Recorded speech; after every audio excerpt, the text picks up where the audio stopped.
जो सबसे common symptoms pelvic floor के रिलेटेड आता है वो है यूरिन का लीक होना। ये कब बहुत ज़्यादा होने लगे तब हमें समझना चाहिए कि शायद हमारी पेल्विक हेल्थ अब अफेक्ट हो रही है। पेशाब में बार बार जाना, खांसी करने पे पेशाब आना, पेशाब खुल के नहीं आना, पेशाब में ज़ोर लगाना, पेशाब में दर्द देना, पेशाब में जलन होना, पेशाब 24 घंटे ऐसा लगता है निकलते रहना, डिस्चार्ज, खारिश, पेल्विक पेन। एक टीनेज लड़की है जो स्पोर्ट्स में काफ़ी एक्टिव है, she is playing the sports, पर जंपिंग, बास्केटबॉल के टाइम उसका यूरिन लीक हो गया, तो उसके लिए वो 1 ड्रॉप इज़ ऑल्सो बॉदरसम। आप उनसे किन चीज़ों की हिस्ट्री लेते हो ये जानने के लिए और कंफर्म करने के लिए कि हाँ इनको पेल्विक फ्लोर रिलेटेड जो है प्रॉब्लम्स हो रही हैं? पेशाब, यूरिनरी, फीकल, पॉटी से जुड़ी सारी प्रॉब्लम, कब्जी है क्या, 3-4 बार जाना भी एक बार प्रकार की कब्जी है। हाँ।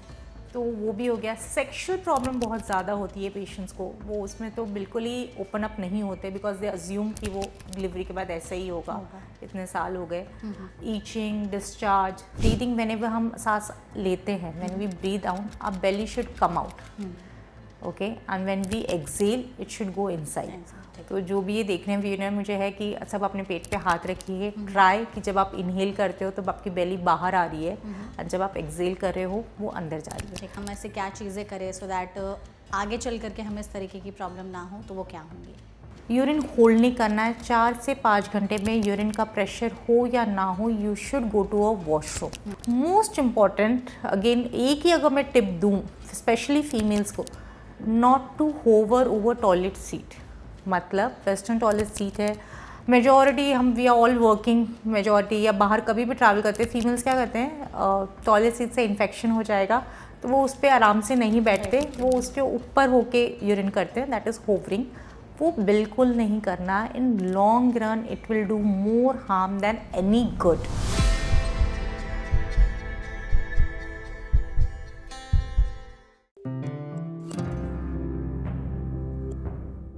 महिलाएं अक्सर अपनी पेल्विक हेल्थ के बारे में ज़्यादातर बात नहीं करती। ये एक ऐसी प्रॉब्लम है जिससे बहुत ही ज़्यादा कई बार मामला गंभीर हो सकता है, लेकिन अक्सर इसके जो शुरुआती संकेत हैं वो महिलाएं लंबे समय तक इग्नोर करके चलती हैं और बाद में पता चलता है कि इससे रिलेटेड बहुत ही मेजर हेल्थ इश्यूज़ होने लगे। तो ऐसे में हमें अपनी पेल्विक हेल्थ के बारे में जानना क्यों ज़रूरी है, इससे रिलेटेड क्या एक्सरसाइजेस हम कर सकते हैं सो दैट हमारी पेल्विक हेल्थ लंबे समय तक अच्छी रहे, पेल्विक फ्लोर वाली जो चीज़ें हैं उसके बारे में ऐसी कौन सी चीज़ें हैं जो हर एक को जानना समझना बेहद ज़रूरी है। आज के इस पॉडकास्ट में हम यही सब जानने समझने की कोशिश करेंगे, जिसके लिए हमारे साथ इस सेशन में एक बहुत ही स्पेशल एक्सपर्ट मौजूद हैं। हमारे साथ हैं डॉक्टर मोहिनी अग्रवाल जो कि कंसल्टेंट है और यूरोगायनेकोलॉजिस्ट हैं, जिनसे हम आज के इस पॉडकास्ट सेशन में पेल्विक हेल्थ के बारे में सब डिटेल जानेंगे और उनके ज़रिए आपके जितने सवाल हैं उन सभी के जवाब जानने की कोशिश करेंगे। तो डॉक्टर, सबसे पहले तो इस सेशन में आपका बहुत बहुत स्वागत है। Thank you for having me here. Thank you so much हमारे साथ जुड़ने के लिए, और हम पूरी कोशिश करेंगे आपके ज़रिए इस सेशन में जितना हो सके उतना लोगों को इन्फॉर्मेशन, अवेयरनेस इस टॉपिक के बारे में पहुंचा सके। तो बिना किसी देरी के से शुरू करते हैं। सबसे पहले हम यही जानना चाहेंगे कि पेल्विक हेल्थ एक्चुअली क्या है, महिलाओं को इस बारे में जानना क्यों ज़रूरी है और वो क्यों इसे आपको लगता है कि इग्नोर करके चलती हैं? 3 क्वेश्चंस। पेल्विक हेल्थ, पेडू जिसे बोलते हैं, एक बोनी पेल्विस होता है जो बोनी स्ट्रक्चर होता है, और जिस पे हम बैठते we are sitting, pelvis, vulva area, वो पेल्विस होता है, पेल्विक फ्लोर। क्यों जाना ज़रूरी है? बिकॉज वहाँ पे it's very important part of the body and it's ignored, the part is ignored, the problems are not ignored, part ignore रहता है। इसका मतलब because we are not aware of वो part and it does a very important function हमारी body में। And urinary problems, delivery के time, potty, sexual health, vagina health, all are included in pelvic floor health. बिल्कुल exactly आपने जैसे कहा कि ये जो पार्ट है इसी को इग्नोर कर दिया जाता है, सिम्टम्स तो आगे बहुत दूर की बात है। तो ये जो पेल्विक फ्लोर वाला हमारा बॉडी ऑर्गन है, बॉडी पार्ट है, ये एक्चुअली इसका रोल क्या है, फंक्शन क्या है हमारी बॉडी में? Right from each end everything, we walk, we sit, हर इसमें होता है। Basically it's a connecting part between your upper body and the lower body, दोनों को कनेक्ट करता है। Spine alignment, your posture, and बहुत स्पेसिफिक अगर हम जाएं तो urinary, it's a sphincter, it's a gateway to all your 3 openings. पेशाब का रास्ता वहाँ से खुलता है, vaginal opening and the anal potty का रास्ता। सो वो हमेशा कॉन्ट्रैक्टेड स्टेट में रहता है, it protects everything to anything to come out. तो इसमें जैसे आपने कहा कि ये एक प्रोटेक्टिव मैकेनिज्म की तरह काम करता है हमारे तीनों चीज़ों के लिए, जिसमें आपने सेवरल पार्ट्स हमारी बताएं। इसमें अगर हम कुछ सिम्टम्स समझने की कोशिश करें जो अक्सर महिलाएं भी इग्नोर करके चलती हैं, जो सबसे कॉमन सिम्टम्स पेल्विक फ्लोर के रिलेटेड आता है वो है यूरिन का लीक होना। तो यूरिन लीकेज एक ऐसी प्रॉब्लम है जो बहुत सारे लोगों में कॉमनली कई बार हो जाता है, हंसते खांसते छींकते उठते बैठते। ये कब बहुत ज़्यादा होने लगे तब हमें समझना चाहिए कि शायद हमारी पेल्विक हेल्थ अब अफेक्ट हो रही है। Okay, pelvic health urine leakage बहुत स्पेसिफिक पे आते हैं। जैसे आपने पूछा, पेशाब नॉर्मली लीक नहीं होना चाहिए। जैसे आपने भी वर्ड यूज़ किया कॉमन, यस, 3 में से 1 महिलाओं को ये है। आप कोई भी आज 3 महिलाओं को पूछिए कि आपको ये सारे सिम्टम्स है क्या, पेशाब में बार बार जाना, खांसी करने पे पेशाब आना, पेशाब खुल के नहीं आना, पेशाब में ज़ोर लगाना, पेशाब में दर्द देना, पेशाब में जलन होना, पेशाब 24 घंटे ऐसा लगता है निकलते रहना, डिस्चार्ज, खारिश, pelvic pain. 1 in 3 female have pelvic floor disorder, एक में शिकायत रहती है। अब ये नॉर्मल नहीं है निकलना, पर ये बहुत कॉमन है, इसलिए इग्नोर है। मतलब जैसे फीमेल्स, मैं नहीं मानती, मैं नहीं सोचती कि फीमेल इग्नोर करती है या बातचीत नहीं करती। वो उनको ज़रूरत नहीं लगती है कि ये प्रॉब्लम है, क्योंकि अगर फीमेल अपनी सिस्टर, मदर सबसे बात करते ही है, एंड इतनी प्राइवेट बात ऑब्वियसली सबसे क्लोज करते हैं फीमेल, दे डू टॉक, वो बात करती है अपने पेशाब, सेक्शुअल प्रॉब्लम्स, फीकल प्रॉब्लम्स के बारे में। बट जब वो बात करते होते हैं, अच्छा ये तो मुझे भी है, अच्छा ये तो मुझे भी है, तो वो सोचते हैं अच्छा ये कॉमन है, डिलीवरी के बाद होता है, महीना बंद होने के बाद होता है, डायबिटीज़ है तो पेशाब बार बार जाना, they assume it is normal. Problem यहाँ आती है। करेक्ट। आपने जैसे कहा कि महिलाएं आपस में बात करती हैं और उन्हें पता चलता है कि ये तो सबके साथ प्रॉब्लम है। इसमें सबसे जो कॉमन चीज़ आती है दैट इज़ प्रेगनेंसी और डिलीवरी के बाद। तो क्या सी सेक्शन और नॉर्मल दोनों तरीके से डिलीवरी हो, उसके बाद भी अगर इस तरह के सिम्टम्स परसिस्ट कर रहे हैं तो ये भी एक इशारा है कि पेल्विक हेल्थ सही नहीं है? मैं शुरू से थोड़ा बेसिक से जाते हैं हम। पेल्विक फ्लो पेडू जिस पे हम बैठते हैं, मैंने बताया वो पार्ट होता है। होता क्या है, प्रेगनेंसी 9 महीने उस पर वेट है, ठीक है, तो इट हैम्पर्स, वो स्ट्रेच होता है, लेंथन होता है, तो वो हैम्पर करती है pelvic floor. Then normal delivery में because of the process stretching, nerve पे इम्पैक्ट होता है, ब्लड फ्लो, टीयर होना, तो उससे भी पेल्विक फ्लोर हेल्थ अफेक्ट होती है। सी सेक्शन नथिंग प्रोटेक्टिव, वो कुछ बचाएगा नहीं आपकी पेल्विक फ्लो, सी सेक्शन में भी हैम्पर होती है। First is pregnancy itself, and उसके बाद भी ब्लड सप्लाई, उसका रेस्ट होना, scar, operative procedure, major surgery होती है पेल्विस रीजन में, तो ऑब्वियसली वो अफेक्ट करती है प्रॉब्लम। ठीक है। और ये तो हमने जैसे प्रेगनेंसी की बात की, तो इसके में डिलीवरी के बाद कुछ ज़्यादा सिम्टम्स एग्रीवेट हो जाते हैं या पहले से ही हमें दिखाई देने लगते हैं? मेन प्रॉब्लम ना, मोस्ट कॉमन सिम्टम मैं बोलूँ पेल्विक फ्लो का, वन इज प्रोलैप्स, जिससे कुछ खींचा खींचा बाहर आना, and other is urinary leakage. तो अगर किसी भी महिलाओं को पहले से प्रॉब्लम है एंड वो प्रेगनेंसी प्लान कर रहे हैं, तो मोस्ट इम्पॉर्टेंट जब भी पेल्विक फ्लोर हेल्थ की बात करते हैं तो कम एक्सरसाइज, जैसे आपने भी शुरू में बताया कि क्या एक्सरसाइज करनी चाहिए, तो पेल्विक फ्लोर फिजियोथेरेपी का बहुत इंपॉर्टेंट रोल आता है। सेकेंड, पेल्विक फ्लोर हेल्थ अगर हमें ठीक करनी है, जो मेन आज मुख्य उद्देश्य है हमारे इस पॉडकास्ट का, how to better pelvic floor health care, तो ये हमें पेल्विक फ्लोर ना बहुत टाइम देता है बिफोर मैनिफेस्टिंग द सिम्टम। तो ये ऐसा नहीं मैं बोलूँगी कि इस महिला ने करनी चाहिए, each and every female require to take care, क्योंकि आज कुछ नहीं होता, वंस इन अ वाइल अगर हम खांसी करने, छींकने पे, हम बाहर से शॉपिंग पे आते हैं, दरवाज़ा अगर घर का भी लॉक खोलते हैं, जब तक की हम वेट नहीं कर पाते, अगर यूरिन लगा है तो we rush for urination, so it's not normal. जब भी आपको स्लाइटेस्ट सिम्टम लगे, you need a consultation, because क्योंकि with age this is not going to get better, ये वर्सन ही होगा। यंग में मसल्स आर स्ट्रॉन्ग रहते हैं, अच्छे रहते हैं, इसलिए इतना मैनिफेस्ट नहीं होते। वंस एजिंग मेनोपॉज अटेंड हो गया, बहुत जल्दी मैनिफेस्ट होता है। तो क्या यंग एज वाली जो लड़कियां हैं उनमें भी ये प्रॉब्लम देखी जाती है? मतलब कोई ऐसा रेशियो है कि इस एज में आपको पेल्विक फ्लोर वाली जो प्रॉब्लम है वो ज़्यादा होगी और इस एज में थोड़ी कम होगी? Right from teenage, I would say 15-20 years की महिलाओं से भी, एंड 80-85 तक ये होती है प्रॉब्लम्स। एज के साथ महीना बंद होने से ये प्रॉब्लम बढ़ती है, उनमें ज़्यादा जल्दी मैनिफेस्ट होती है। द प्रॉब्लम आज के lifestyle, sitting job, sedentary, obesity, क्योंकि वो एरिया पे पेल्विक फ्लो पे ब्लड सप्लाई सर्कुलेशन नहीं होता, जैसे मैंने बोला अवेयर, वे यूजुअली जिम्स में भी both the cases, young females आजकल बहुत हेल्थ के लिए अवेयर हो गए, gym, aerobics, yoga, but core muscle को स्ट्रॉन्ग करना, पेल्विक फ्लोर स्ट्रॉन्ग करना, heavy weight lifting but not supporting aligning your pelvis with the spine, उससे भी ये प्रॉब्लम बढ़ जाती है। तो ये सब में ही ये प्रॉब्लम होती है। ठीक है। तो अगर हम एज बाय एज समझने की कोशिश करें तो जो यंग फीमेल्स हैं उनमें अगर पेल्विक फ्लोर रिलेटेड कोई प्रॉब्लम हो रही है तो उनमें फिर क्या लक्षण दिखाई देते हैं? पेल्विक फ्लोर प्रॉब्लम वही बोल रही, किसी में भी खांसी करने पे यूरिन जा रहा है, वंस इट्स नॉट नॉर्मल, अगर वो आपको है and it's affecting your quality of life. जैसे अब हमारे ओपीडी में मैं पेशेंट देखती हूँ, एक टीनेज लड़की है जो स्पोर्ट्स में काफ़ी एक्टिव है, she is playing the sports, पर जंपिंग बास्केटबॉल के टाइम उसका यूरिन लीक हो गया। हाँ। तो उसके लिए वो 1 drop is also bothersome. Again the same scenario, take 75 year female, she is very found of sports, वो क्रिकेट खेलती है, रनिंग, बट वो ज़्यादा टाइम पे ग्राउंड पे रह नहीं सकती बिकॉज उनको बार बार यूरिन को जाना है, जाते थे निकल जाएगा, उनके अलग इशू है, तो उनके लिए वो बहुत इंपॉर्टेंट है 75 पे भी।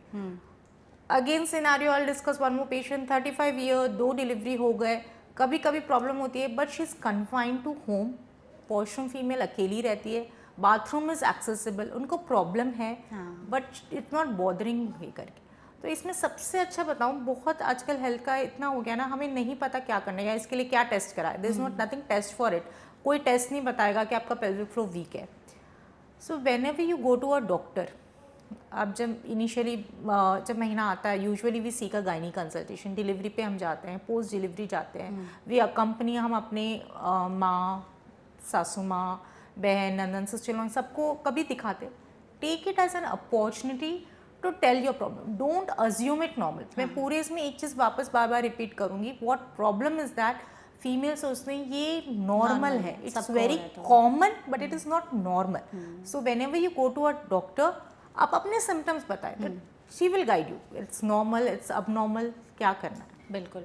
तो लेट सपोज कि आप ना अभी क्लिनिक में बैठे हो अपने और आपके सामने आपकी पेशेंट है और उनको इस तरीके की दिक्कत हो रही है, आप उनसे किन चीज़ों की हिस्ट्री लेते हो ये जानने के लिए और कंफर्म करने के लिए कि हाँ इनको पेल्विक फ्लोर रिलेटेड जो है प्रॉब्लम्स हो रही हैं? सेम पेशेंट आए, जो भी उनको प्रॉब्लम है, patient is come to you, तो ये फर्स्ट ऑफ ऑल वो उसको इतना सिवियर है इसलिए वो मेरे सामने बैठी है। फर्स्ट में समझती हूँ कि वो बहुत ज़्यादा परेशान है, बिकॉज छोटी प्रॉब्लम पे एक दिन पे तो usually we don't see at my practice, I am not saying कि 1 day 1 month, we have the patients जो सालों से जिनको दिक्कत होती है तब आके दिखाते हैं, जो अब बढ़ गई है recently. So all sort of we complete the whole area, पेशाब से रोटी सारी दिक्कतें, इवन पॉटी, जैसे अब जस्ट वन लाइन अबाउट ये फीकल अर्जेंसी, मतलब पॉटी का pressure usually we able to hold it for 15 to 20 minutes, ये करके, बट वो नॉर्मली उसमें भी प्रॉब्लम होती है, वो नहीं होती, बट यूजुअली हम डेफिकेशन को एक बार जाते हैं, वो भी once in a morning, female जल्दी उठती है, वॉशरूम खाली होता है, तो जब भी पेशेंट मेरे पास अगर कोई भी प्रॉब्लम से आती है, पेल्विक फ्लोर और any issue, I try to make cover all the areas like पेशाब, यूरिनरी, फीकल, पॉटी से जुड़ी सारी प्रॉब्लम, कब्जी है क्या, 3-4 बार जाना भी एक बार प्रकार की कब्जी है, तो वो भी हो गया। सेक्शुअल प्रॉब्लम बहुत ज़्यादा होती है पेशेंट्स को, वो उसमें तो बिल्कुल ही ओपन अप नहीं होते बिकॉज दे अज्यूम कि वो डिलीवरी के बाद ऐसे ही होगा, इतने साल हो गए। Itching, discharge, so I even if patient कोई और भी प्रॉब्लम्स आए, I cover all the 4 aspects of the pelvic floor health, that is urinary, fecal, sexual and the vaginal health. इन चारों को ही हम थोड़ा सा ब्रेक डाउन करके समझते हैं। सबसे पहले आपने कहा यूरिनरी वाले जो सिम्टम्स होते हैं वो कैसे प्रेजेंट करते हैं महिलाओं में? बाथरूम को बार बार जाना, बाथरूम को जाना है तो जाना ही है, निकल जाएगा, खांसी करने, छींकने, ज़ोर से हंसने पे, पौड़ियाँ चढ़ने पे, इन सीवियर केसेस करवट बदलने पे, बैठे बैठे तो कंट्रोल हो रहा है बट जैसे ही उठे वैसे लीक हो जाना, रात में एक बार भी यूरिन के लिए उठना is not normal till 65 years of age, उसके बाद once in per decade is normal, consider as normal.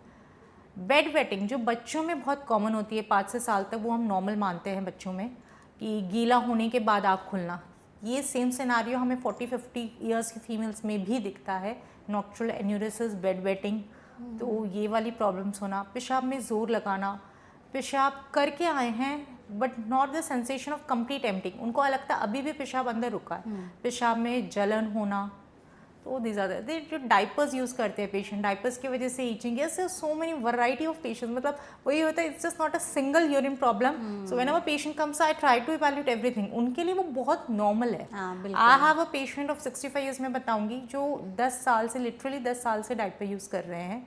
Yes, now she is in my OPD, she is not problem, she is okay, age है, मेरा wait ज़्यादा है, मेरे को diabetes है, hypertension है, मेरे को नॉर्मल, शी इज़, वो मेरे पास इसलिए आई है क्योंकि now she is not able, खुद से वो डाइपर पहन और उतार नहीं सकती.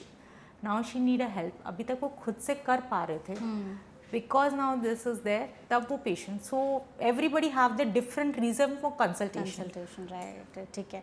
यूरिनरी के बाद जो आपने कहा कि फीकल प्रॉब्लम्स भी होने लगती हैं, इसमें क्या क्या इश्यूज आने लगते हैं? स्टार्टिंग फ्रॉम डिलीवरी के टाइम कभी टीयर्स एक्सटेंशन जो कट लगता है उसके वजह से वजाइना और पॉटी का रास्ता एक हो जाता है, जिसे हम पेरिनियल टीयर बोलते हैं, रेक्टो वजाइनल फिशुला बोलते हैं. पॉटी वजाइना की तरफ से आती है. ओके.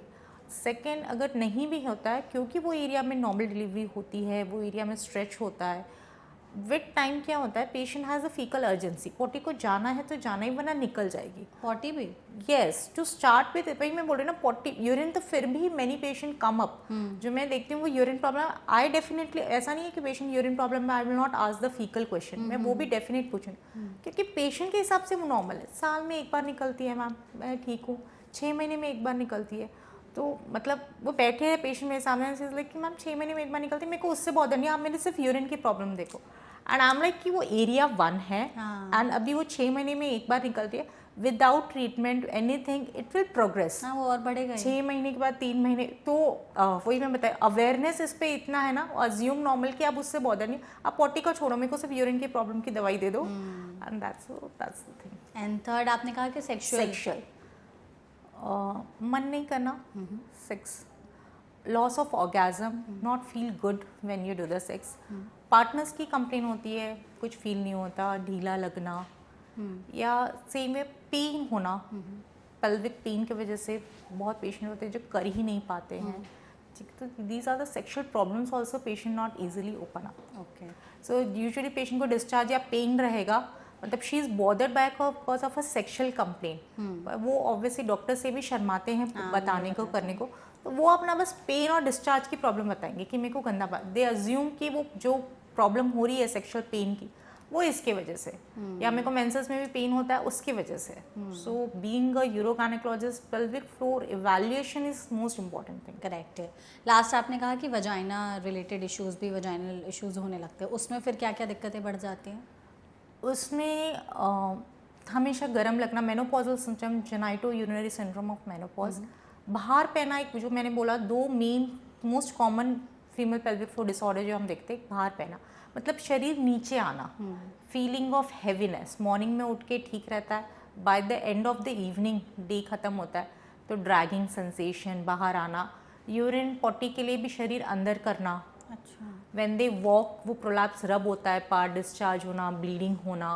सो दिस क्रॉनिक, हमेशा डिस्चार्ज जाना, गंदा पानी जाना.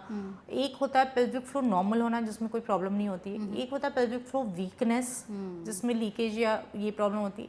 Another further major issue is pelvic floor tightness, tension in pelvic floor. मतलब हाँ, मसल्स बहुत ज़्यादा टाइट हो गई है, they are not able to relax, उससे भी पेशाब करने में दिक्कत, सेक्शुअल प्रॉब्लम, पेन रहना, पेल्विक फ्लोर पेन, हमेशा पेल्विक पेन रहना, ये भी बहुत कॉमन. ओके. तो ये सारी दिक्कतें हो सकती हैं.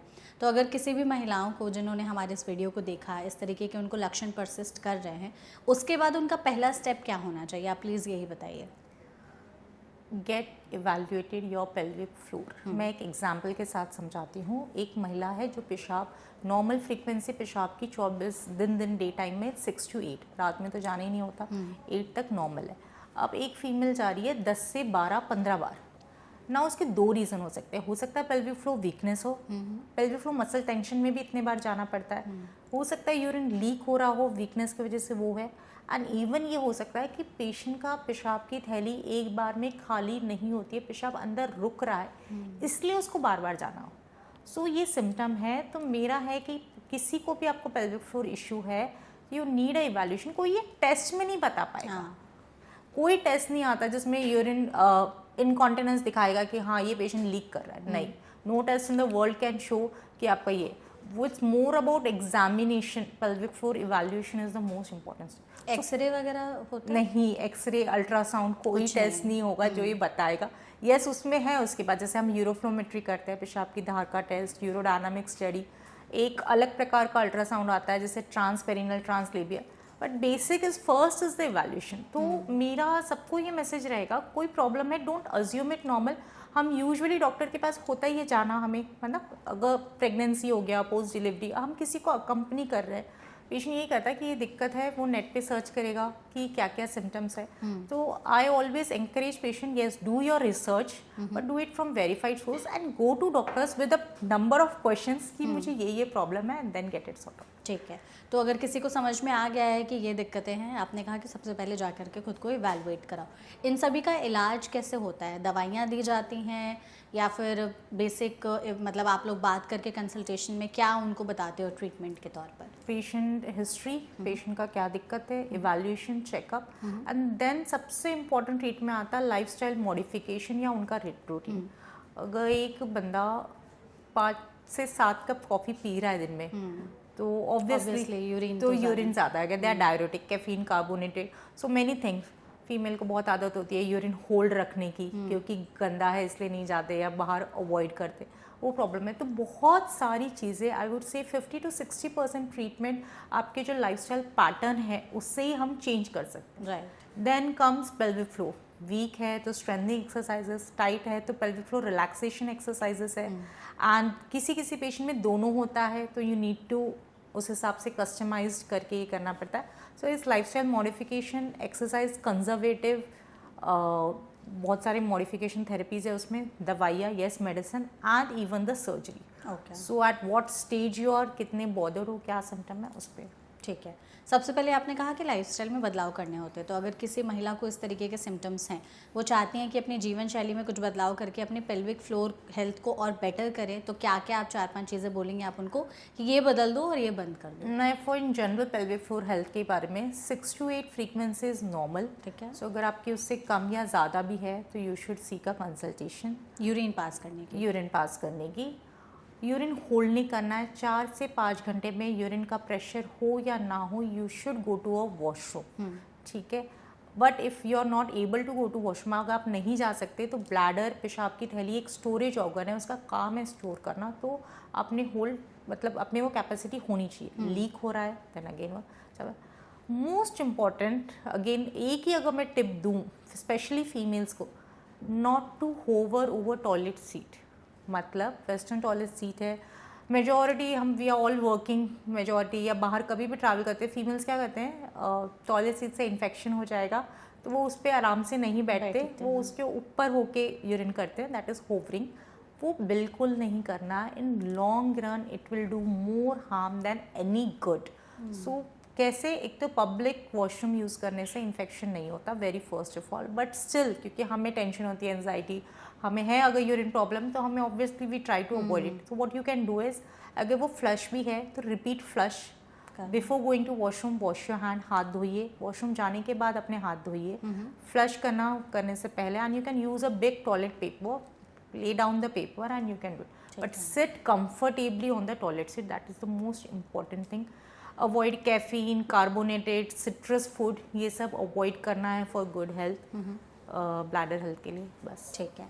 एंड जो पेल्विक फ्लोर एक्सरसाइजेज हैं, आपने कहा कि ये 2 तरह के एक्सरसाइजेज होते हैं. एक तो अगर आपका वीक है पेल्विक फ्लोर उसके लिए, और एक अगर आपका बहुत ज़्यादा टाइट है तो उसके लिए. तो दोनों के लिए क्या क्या एक्सरसाइजेज हैं, करने का सही तरीका क्या होना चाहिए वो भी बताइए.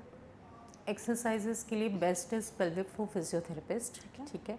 अब 2 एक्सरसाइज होती है, कॉमनली हम सब जानते हैं स्ट्रेंथनिंग के लिए होती है कीगल, पर Kegel is one form of strengthening, मजबूत करने के लिए. और भी ब्रिज पोज हो जाता है, और भी बहुत सारी एक्सरसाइज आती है, मूलबंद भी बोलते हैं जिसे हिंदी में योगा में कराते हैं. मैं सबको ये सलाह दूंगी, आप चाहे रिलैक्सेशन एक्सरसाइज करो या strengthening exercise, do your research, आप नेट से देख सकते हैं. But before starting or doing anything, take a pelvic floor physiotherapist consultation or a urogynec, because being a urogynecologist हम बहुत पेशेंट देखते हैं अनसुपरवाइज से करने का तरीका सिखाना पड़ता है. इट्स नॉट समथिंग कि चलो बोल दो 10 स्किपिंग कर लो या ये कर लो.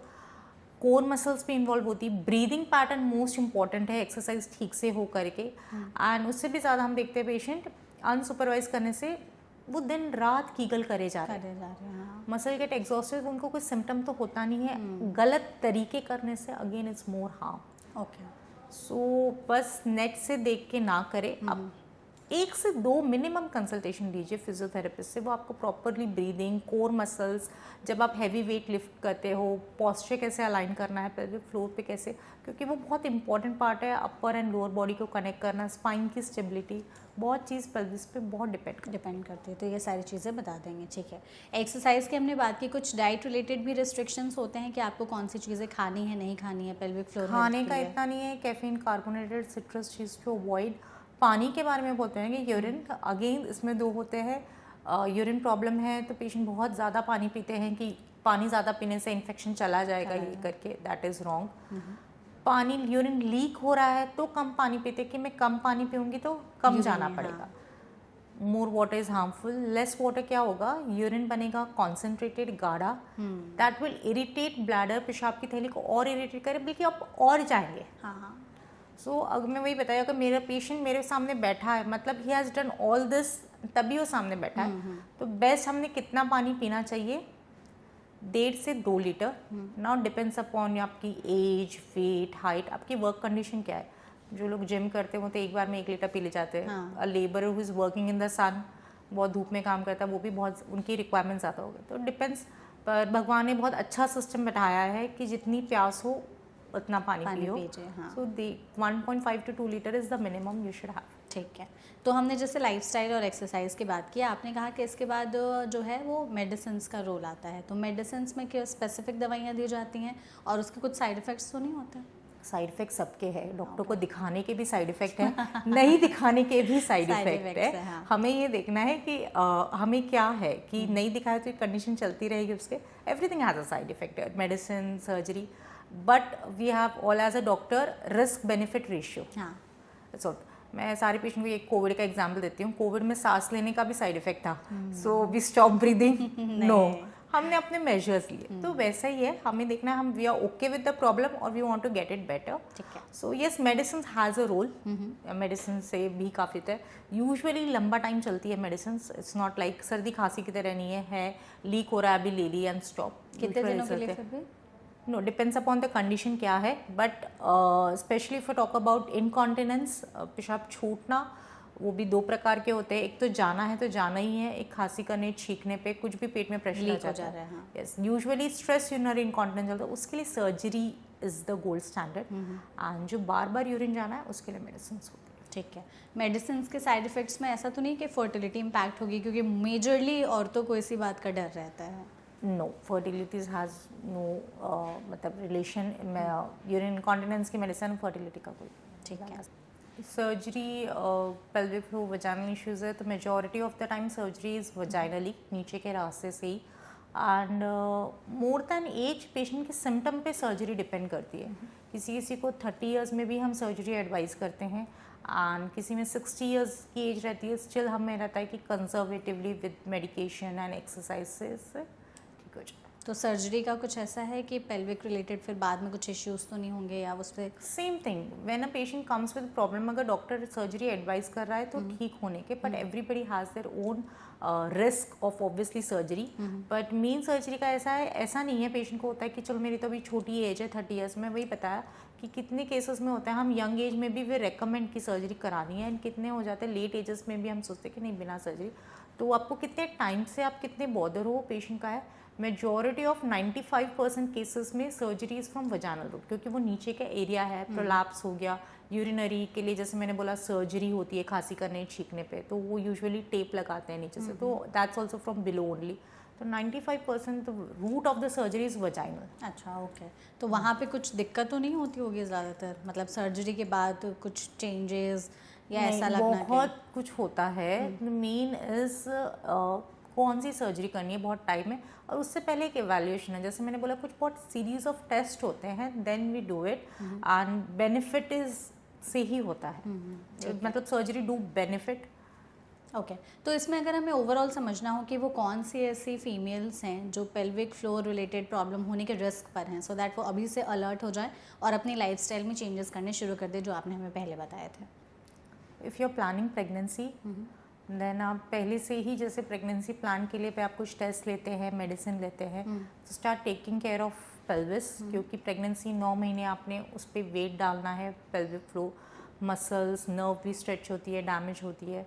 तो जो भी प्रेगनेंसी प्लान कर रहे हैं, प्रेगनेंसी में है, पोस्टपार्टम, जिनका वेट ओबेसिटी है, जिनकी काफ़ी प्रोलॉन्ग सिटिंग जॉब है, ठीक है, एंड एनी फीमेल जिनको लगता है यस मुझे ये प्रॉब्लम है, जो भी हमने बहुत सारी डिफरेंट प्रॉब्लम्स लिस्ट की है, and any point of life में बार बार ये बोलती है यूज़ एज अ अपॉर्चुनिटी। जब भी आप गायनी के पास जाएं, एनी डॉक्टर के पास जाएं, तो जो भी अब प्रॉब्लम है don't assume it as a normal. आपको लगता है इज बॉदरिंग यू, आप इससे अफेक्ट हो रहे हो, तो please share and then you can get done. और अपनी लाइफस्टाइल में अगर हमें कुछ अपने हैबिट्स चेंज करने हो, पॉस्चर रिलेटेड या पेल्विक के लिए हम ऐसे क्या चीज़ें करें सो दैट आगे चल करके हमें इस तरीके की प्रॉब्लम ना हो, तो वो क्या होंगी? क्योंकि स्पेशली आज के मैं बताऊंगी एक्सरसाइज में ब्रीदिंग सबसे इम्पॉर्टेंट है। पेल्विक फ्लो एक्सरसाइज तो है वो इंडिविजुअलाइज्ड है, किससे कौन सी करनी है। ब्रीदिंग व्हेनेवर हम सांस लेते हैं, when we breathe out our belly should come out, okay, and when we exhale it should go inside. तो जो भी ये देखने में मुझे है कि सब अपने पेट पे हाथ रखिए, ट्राई कि जब आप इनहेल करते हो तो आपकी बेली बाहर आ रही है और जब आप एक्सेल कर रहे हो वो अंदर जा रही है। तो this is a normal pattern of breathing. बहुत पेशेंट में जब हम एक्सरसाइज सिखाते हैं, शुरू करते हैं, first of all we assess the breathing pattern, उसके बाद ही कुछ भी स्टेप आगे जाते हैं, ठीक है।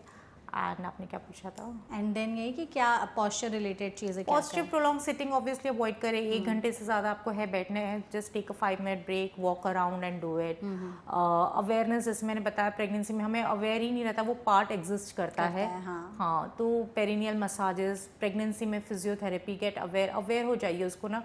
जब भी ये होता है, मैं पेशेंट को भी बोलती हूँ सामने बैठते, just squeeze your anal area. अभी भी I request the viewers, just squeeze, take the sensation how it is. We know that, पर वो squeeze करके जब हम hold भी करते हैं हम यूरिन ना, वो squeeze ही करते हैं। So you get aware that, क्योंकि कितने टाइम होता है जब पेशेंट आते हैं, हमें जिनको सिखानी होती है बहुत स्ट्रेंथनिंग या रिलैक्सेशन, अवेयरनेस सबसे बड़ा। फर्स्ट इज ब्रीदिंग टेक्निक सिखाना उनको प्रॉपर, सेकेंड इज अवेयरनेस। वो कर ही नहीं पाते, इट सीम्स बहुत ईजी। हमें ये हो रहा है कि बहुत व्यूअर्स बोलेंगे कि मतलब they will realise that they are not able to do it. तो वो सेंसिटिव, वो पार्ट फील नहीं होता ना normally, we don't feel it, so इसलिए ये प्रॉब्लम है। बिल्कुल। तो आई थिंक इस सेशन में हम लोगों ने जो भी बातचीत की है उससे हमारी ऑडियंस को काफ़ी ज़्यादा मदद मिली होगी, खास करके उन महिलाओं को जो इस तरीके की प्रॉब्लम से जूझ रही हैं बट उनको पता नहीं है कि क्या करना है, और जिन्हें लगता था कि ये नॉर्मल है बट ये नॉर्मल नहीं है। जैसे कि आपने भी बताया कि सिम्टम्स वॉच आउट करिए, फिर जाइए, कंसल्ट करिए, डॉक्टर से मिलिए, वो आपको बेस्ट चीज़ें बता पाएंगे। परफेक्ट। तो thank you so much doctor हमारे साथ इस सेशन में जुड़ने के लिए और इतनी वैल्यूएबल इन्फॉर्मेशन हमारे साथ शेयर करने के लिए। आई होप आपने इस सेशन को एंजॉय किया होगा। Thank you, completely my pleasure. Thank you for having me. Thank you so much and thank you so much audience इस वीडियो को यहाँ तक देखने के लिए। अगर आपके मन में इससे रिलेटेड कोई और भी सवाल हैं तो कमेंट सेक्शन के जरिए आप हमसे पूछ सकते हैं। हम पूरी कोशिश करेंगे एक्सपर्ट के जरिए उन सभी सवालों के जवाब देने के। ऐसे और भी सेशंस के लिए फॉलो करते रहिए NBT लाइव। Thank you.